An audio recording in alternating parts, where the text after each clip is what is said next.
Market లో invest చేసి మీ డబ్బులు డబుల్ చేసుకోవాలనుకుంటున్నారా? విజయవాడలో జరిగే సుందరరామిరెడ్డి గారి లైవ్ సెమినార్ కి అటెండ్ అవ్వండి.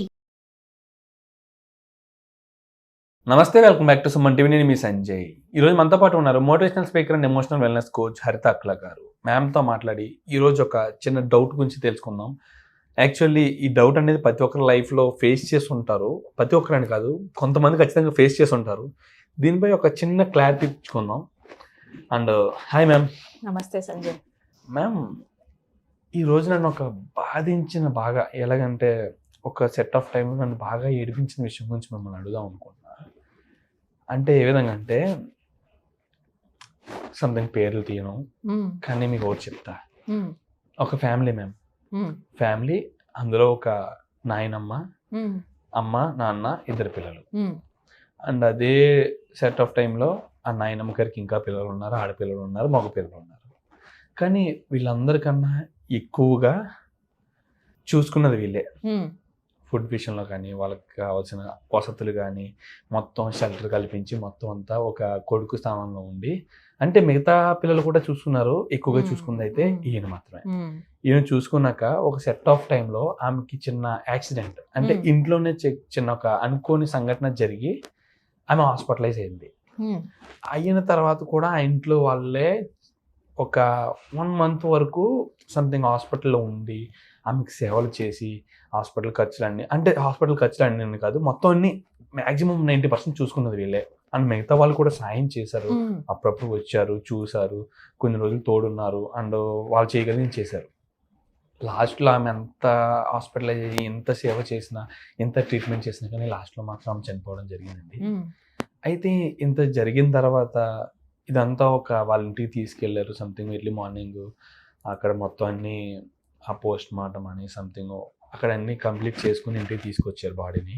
ఇంటికి తీసుకురాగానే మొత్తం చుట్టాలు మొత్తం అందరూ ఇంకా శోక సందర్భంలో మునిగిపోయారు. మీకు తెలియదే ఉంది అలాంటి సందర్భంలో.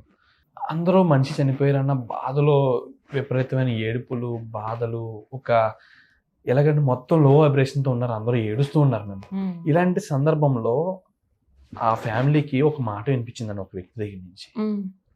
అంటే ఆ మనిషి అంతా చనిపోయారు, ఇంత ఇప్పటివరకు మనతో కలిసి ఉన్న వ్యక్తి మనలో లేరని ఏడుస్తున్న జనానికి, ఫ్యామిలీకి వీళ్ళు ఏమన్నారంటే, ఒక వ్యక్తి, ఈమె చంపేసిందిరా, ఈమె సరిగ్గా చూసుకోలేదురా, వీళ్ళు సరిగ్గా చూసుకోలేదు కాబట్టి ఇలా జరిగిందిరా. అంటే మేము ఒక మనిషి ఏ విధంగా అన్నా చనిపోనండి, అప్పటి వరకు మంచిగా చూసుకున్న వాళ్ళపై ఇలాంటి నింద ఈజీగా ఎలా వేస్తారు మేము నిజంగా? అంటే ప్రతి ఒక్కరి ఫ్యామిలీ ఇలాంటి ఇది ఫేస్ చేస్తుంది అంటారా, లేకపోతే వాళ్ళే ఇలాంటి ప్రాబ్లమ్ ఫేస్ చేశారంటారా? ఆ మాట విన్న వ్యక్తి సిచ్యువేషన్ మీ ఓకు వదిలేస్తున్నాను నిజంగా. ఇది నిజంగా అందరూ లైఫ్లో ఇది ఫేస్ చేస్తారంటారా? ఇది కరెక్ట్ అని అంటారా? ఎగ్జాక్ట్గా అవ్వకపోవచ్చు సంజయ్, బట్ కొంచెం కొద్దో గొప్ప yes, people will blame somebody for the death. ఒకరు చనిపోయారు అని అంటే ఆ చావు ఊరికే పోదు, నిందనేసి వెళ్తుంది అని నాకు ఫ్రెండ్ చెప్పింది. ఈ నింద ఎలా పడుతుంది జనరల్గా అంటే, పాపం అన్ఫార్చునేట్లీ సేయింగ్ దిస్, ఎవరైతే చూసుకున్నారో, ఎవరైతే చివరి దాకా హెల్ప్ చేస్తున్నారో, ఎవరైతే హాస్పిటల్లో కూడా పక్కనే ఉండి పక్కన అన్నీ తినబెట్టి చూపించుకున్నారో వాళ్ళ మీద వేస్తారు కామెడీ ఏంటంటే నింద. ఆ నింద వేసి వాళ్ళని గురించి ఒక్కసారి నేను మాట్లాడతాను సంజయ్. ఎందుకంటే వాళ్ళు నిజంగా చూసుకోవాలనుకుంటే వాళ్ళు ఉండి చూసుకొని ఉండొచ్చుగా. ఇఫ్ ఒకవేళ వీళ్ళు కరెక్ట్ చేయలేదనే కదా నిందేసే వాళ్ళు నిందేస్తున్నారు, ఇది కరెక్ట్ కాదనే. మరి వాళ్ళని ఎవరు ఆపారు చూసుకోకుండా? వాళ్ళు వచ్చి చూసుకుని ఉండాలి. ఎగ్జాక్ట్లీ మేము ఇక్కడ చూసుకుంటే అక్కడ ఆ ఫ్యామిలీ అంతా ఆమె పోయారన్న బాధలో ఉన్నారు. చుట్టుపక్కల ఉన్న వాళ్ళ పిల్లలు కానీ, ఆడపిల్లలు కానీ, మగపిల్లలు కానీ అందరికీ తెలుసు ఇప్పటి వరకు చూసుకుంది వీళ్ళే. సంథింగ్ ఒక యాక్సిడెంట్ లో జరిగిందని వాళ్ళంతా యాక్సెప్ట్ చేశారు. అండ్ అక్కడ మనిషి పోవడాన్ని యాక్సెప్ట్ చేయలేకపోతున్నారు. కానీ చుట్టుపక్కల ఉన్న వ్యక్తులు, రిలేటివ్స్, వీళ్ళంతా ఒక్క పర్సన్ అన్న వ్యక్తి మాట కరెక్టా, మంచేనా, తన నిజంగానే కరెక్ట్ మాట్లాడుతున్నాడన్న విషయం ఆలోచించకుండా అలాంటి నింద ఎలా వేస్తారు మేము? నిజంగా అలాంటి నింద భరించాల్సిన వ్యక్తికి అలాంటి నింద ఎలా మోయగలరని నిజంగా చెప్పాలి. సిచ్యువేషన్ ఉన్న వ్యక్తి అంత పెద్ద నింద ఎలా మోయగలరు? మన వీడియో ద్వారా కొద్దో గొప్ప అలాంటి వాళ్ళకు ఒక మెసేజ్ పాస్ చేద్దాం. ఏంటంటే అట్లీస్ట్ చనిపోయినప్పుడు చేసిన వాళ్ళకి చాలా పెయిన్ ఉంటుంది. ఎందుకంటే వాళ్ళు బతకాలనే కదా అన్ని రోజులు వాళ్ళు శ్రమపడి చూసుకుంటున్నారు. నిద్రలు మానుకొని 18 days ఒక అబ్బాయి అలా హాస్పిటల్లో పక్కన కూర్చొని బాత్రూమ్ కూడా వెళ్ళిన ఆవిడని ఎత్తుకొని తీసుకెళ్ళటం అంటే it's not a small job Sanjay. అంత చేసినప్పుడు మన లోపల నిద్ర లేక చాలా ప్యాటర్న్స్ చేంజ్ అవుతాయి. They sacrificed sleep, they sacrificed money, they sacrifice they time and energy. వాళ్ళు లాస్ కూడా అయి ఉండొచ్చు కదా, ఏదైనా జాబ్లో అది 2 వారాలు 3 వారాలు లీవ్లు పెట్టుకొని మరీ ఇక్కడ ఉన్నారు అంటే అక్కడ ఆ లాస్ కూడా వాళ్ళు చేసుకుంటూ ఇక్కడ చూస్తున్నారు. మనిషి ఎంత ఇంపార్టెంట్ కాకపోతే వాళ్ళు ఈ సాక్రిఫైజెస్ చేశారు. సో వీలైతే మనము నలుగురిలో, నేను కైండ్నెస్ మళ్ళీ అక్కడికే వెళ్తాను, వీలైతే చేతనైతే సాయం చేయండి, లేదా జిప్ వేసుకొని నోటికి నోరు మూసుకొని కూర్చోండి. I'm so sorry to say this but I will say this. చేతనైతే మనిషి బతుకున్నప్పుడు ఏదన్నా సాయం చేయండి. వెళ్ళిపోయిన తర్వాత వాళ్ళు ఎందుకు ఇలా బతికారు అని మాత్రం మాట్లాడద్దు. మీకు ఆ రైట్స్ లేవు. ఫ్రాంక్లీ స్పీకింగ్ చుట్టూ వాళ్ళకి ఆ రైట్స్ లేవు. నువ్వు ఇప్పుడు అంటుంటే నాకు కూడా గుర్తొస్తుంది సంజయ్. మా అమ్మ మా తాతగారు మా ఇంట్లోనే పోయారు. చాలామంది బ్రదర్స్ అండ్ సిస్టర్స్ వీళ్ళు వెళ్ళి పాపం అనుకోకుండా మా అమ్మ దగ్గరికి చివరిలో, మా అమ్మకి అది రాసి పెట్టినట్టుంది ఏం చేసిందో ఏ జన్మలో, మా అమ్మ దగ్గరికి వచ్చారు. చివరి నిమిషంలో మా తాతగారు చనిపోయిన తర్వాత ఫస్ట్ బాధపడిందంటే మా అమ్మే. ఎందుకంటే ఆయనకి ఇష్టమైన వండుదామని వెళ్ళింది వంటగదిలో. ఆవిడ వండి తెచ్చే లోపల ఈయన చనిపోయారు. ఆవిడ పడ్డ బాధ ఇంకెవరికి చెప్పలేం మనం. అలాంటిది నువ్వెందుకు నాకు ఫోన్ చేయలేదు అని గొడవ పడ్డారు. నీ వల్లే పోయారు అని అంటుంటే ఆవిడ ఆ పెయిన్ తీసుకోవాలా అంటే మరీ అంతలా అనలేదు, బట్ స్టిల్ గొడవ జరిగింది. దేర్ వీవర్ లైక్, మేము చిన్నపిల్ల మరీ కాదు, బట్ వీవర్ లైక్ షాక్డ్ అనమాట. అదేంటి తనే చేసింది కదా పొద్దున్న లేస్తేని, మిగతా వాళ్ళందరికీ ఎక్స్క్యూజెస్ ఉన్నాయి, సొంత కూతుళ్ళకు కూడా నాన్న నిలబెట్టుకునేది లేదా, మా అమ్మ నాన్న చూసుకున్నారా, మేము చేసుకుని అడ్జస్ట్మెంట్స్ చేసుకున్నామా, బెడ్రూమ్ మొత్తం ఇచ్చి మేము బయట అడ్జస్ట్ అయ్యి హాల్లో పడుకున్నామా, మిగతా వాళ్ళు ఎవరికి కుదరలేదా, ఎవరి వాటిల్లో వాళ్ళే ఉన్నారా, ఇంత చేసిన మా అమ్మని పట్టుకొని నలుగురు ముందు గట్టిగా మాట్లాడుతుంటే అమ్మ ఏడుస్తుంటే నాన్న సపోర్ట్ చేయకపోతే వచ్చే బాధ ఉంటుంది చూడు సంజయ్. అక్కడి నుంచి వస్తున్నాయి ఈ వీడియోలన్నీ కూడా. ఒక అమ్మగా మా అమ్మ అలా ఫేస్ చేసి ఉండకూడదు. I'm so sorry. మా రిలేటివ్స్కి ఇక్కడ కోపం వచ్చినా సరే ఐఎమ్ రియలీ సారీ. గడిచిపోయింది ఏదో గడిచిపోయింది, but this is how every family goes through. Old ఏజ్లో చనిపోవటం అన్నది న్యాచురల్ ప్రాసెస్. కావాలని ఎవ్వరు ఎవరిని చంపరు. నీకు తెలుసా, ప్రతి డెత్ తర్వాత పోలీసులు వస్తారు కన్ఫర్మ్ చేసుకోవడానికి. ఏంటి అది న్యాచురల్ డెత్తా, లేకపోతే యాక్సిడెంటా, లేకపోతే ఎవరన్నా హ్యూమన్ మేడా అని.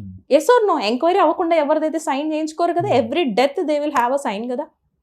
వాళ్ళే న్యాచురల్ డెత్ అని చెప్తున్నప్పుడు వీళ్ళెవరు చుట్టుపక్కల గొడవలు చేయడానికి? నేను మా వాళ్ళని నేను అనట్లేదు, మాదేదో అయిపోయింది సీను.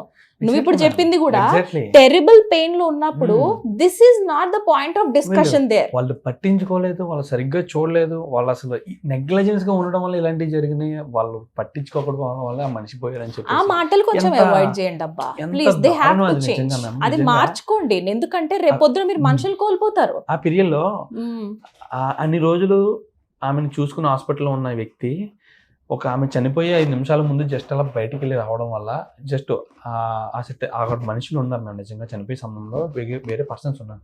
18 రోజులు ఆమె పక్క నుండి ఆమె బాగోగులన్నీ చూసుకుని ఆమె చనిపోయి 5 నిమిషాల ముందు బయటికి వెళ్ళాడు మ్యామ్. ఆ వ్యక్తి బయటికి వెళ్ళిన వచ్చి మళ్ళీ సెకండ్ చూడగానే వెంటనే ఆ మనిషి చనిపోయింది. అక్కడ అంత జరిగిన తర్వాత తను ఏం బాధపడుతుంది తెలుసా? ఇన్ని రోజులు తోడున్నాను, ఇన్ని రోజులు హాస్పిటల్లో నేను పక్క నుండి ఇన్ని చూసుకున్నాను, మంచి చనిపోయే 5 నిమిషాల్లో అక్కడ ఉండలేకపోయినని చెప్పేసి ఎంత ఏడ్చాడంటే నా వ్యక్తి. అలాంటి వ్యక్తికి ఇలాంటి మాటలు చెవును పడితే ఎంత దారుణం మ్యామ్. నిజంగా ఎంత బాధ కింద ఉంటుంది, ఎంత బాధ కలుగుతుంది. అసలు నాకు ఇప్పటికీ ఆ సిచ్యువేషన్ చూసాను, నేను కలరా చూసా ఒకరి విషయంలో. పేర్లు అనేవి తీయను, కానీ ఆ మాట అన్న వ్యక్తికి ఈ వీడియో ఖచ్చితంగా చేరాలి మ్యామ్. నిజంగా చేరాలి. అలాంటి సిచ్యువేషన్ ఆయన ఫేస్ చేస్తుంటే ఖచ్చితంగా ఆయనకు తెలిసి ఉండేది ఆ మాటల విలువ ఏంటనేది. అదే ఒకటి ఏంటంటే, ఒకటి మనం వ్యూవర్స్ ని రిక్వెస్ట్ చేద్దాం, ప్రతి ఇంట్లోని ఒక డెత్ వెళ్తూనే ఉంటుంది. ఏ ఇంట్లో కూడా చావు లేని ఇల్లు ఉండదు. కానీ ఆ డెత్ చుట్టూతా బ్లేమ్ వద్దు. ఇది నేను ఐఎమ్ రిక్వెస్టింగ్ ఎవ్రీబడి. దాని చుట్టూతాని బ్లేమ్ వద్దు. వీళ్ళ వల్లనే పోయారు అన్న నింద వద్దు. దాన్ని వాళ్ళ పెయిన్, ఆ పెయిన్ నుంచి వాళ్ళు ఆల్రెడీ మనుషులు లాస్ అయినందుకే ఆ పెయిన్లో ఉంటారు, రైట్? వాళ్ళు ఆ పెయిన్లోంచి హీల్ అవ్వడానికే టైం పట్టిద్ది. ఇప్పుడు ఇంకా మనం ఓన్లీ న్యాచురల్ డెత్ మాట్లాడుతున్నాము సంజయ్. సూసైడల్ పెయిన్ ఇంకా దారుణమైన పెయిన్. ఆ తల్లి అలా చేయటం వల్లే పిల్ల చనిపోయింది. నేను ఆవిడ పెయిన్ దగ్గర నుండి చూశాను సంజయ్. ఆవిడ చుట్టుపక్కల వాళ్ళ నుంచి విన్న మాటలు, అరే తల్లి వల్ల పిల్ల చనిపోడేంద్రా అయ్యా, ఎవరిపైన ఎలాంటి నిందలన్నా వేసేస్తామా? చాలా బాధాకరం సంజయ్ ఇది. This is a big subject, మనం దీనికి ఏ సొల్యూషన్ ఇవ్వలేము. బట్ అట్లీస్ట్ మనం ఇంత వీడియో మాట్లాడినందుకు, అరే వాళ్ళ దెబ్బలు వాళ్ళు ఉన్నప్పుడు మన చేతనైతే సాయం చేద్దాము. Okay, at least don't say negative. వాళ్ళనే బ్లేమ్ చేయకండి, వాళ్ళనే హైలైట్ చేయొద్దు. అక్కడ నెగటివ్ చేశారు, వాళ్ళ వల్లే చనిపోయారన్న డ్రామాలు మాత్రం తగ్గియండి please. This is a request. ఏంటంటే మ్యామ్ జస్ట్ ఒక 5 minutes వాళ్ళ కన్వర్సేషన్, వాళ్ళ ఎంటర్టైన్మెంట్ కోసం ఇంకొకరి మీద ఈజీగా అంటే ఆ మూమెంట్ లో చేస్తారు సంజయ్, ఎవరిది తప్పు లేదు. మళ్ళీ తర్వాత కలిసిపోతారు, వీళ్ళు కలిసిపోతారు. బట్ ఆ పెయిన్ ఇప్పటికీ మా మదర్ లో ఉంది. నేను చెప్తున్నాను, ఇప్పటికీ నేను చెక్ చేస్తే కోచ్ అయ్యాక మా మదర్ లో ఇంకా పెయిన్ ఉంది. ఏంట్రా అని చూస్తే అప్పుడు ఆవిడ నేను చేసి నేను మాటలు పడ్డం ఏంటి, అందుకే ఆవిడకి ఎవరైనా ఇంటికి వస్తుంటే కంగారు పుడుతుంది. మా మమ్మ ఎవరిని రావద్దు అనట్లేదు. నేను మా మమ్మీ గురించి ఎందుకు డిస్కస్ చేస్తున్నానంటే this happens in every family. తప్పేవరిది లేదు ఇక్కడ. మా అత్తలు మా పిన్లు అందరూ నిజంగానే వాళ్ళందరూ good service people. Everybody did their from their part. ఆ మూమెంట్లో కొంచెం డెత్ని అందరూ కామ్ డౌన్గా ఫేస్ చేయండి. ఒకరినొకరు బ్లేమ్ చేసుకోకండి. సోల్ వెళ్ళిపోతున్నప్పుడు ఆ సోల్కి వైపు ఆలోచించుకోండి. ఇక్కడ ఉన్న వాళ్ళని మనం మళ్ళీ ఇక్కడ కొట్టుకోవద్దు. This is a request. చాలా గొడవలు పడుతున్నారు సంజయ్, చావు దగ్గర కూడా కొట్టేసుకుంటున్నారు. మాది అనట్లేదు, మేము అసలు కొట్టుకునే ఫ్యామిలీ కదా. జనరల్ గా చూసిన బాధ అవుతుంది.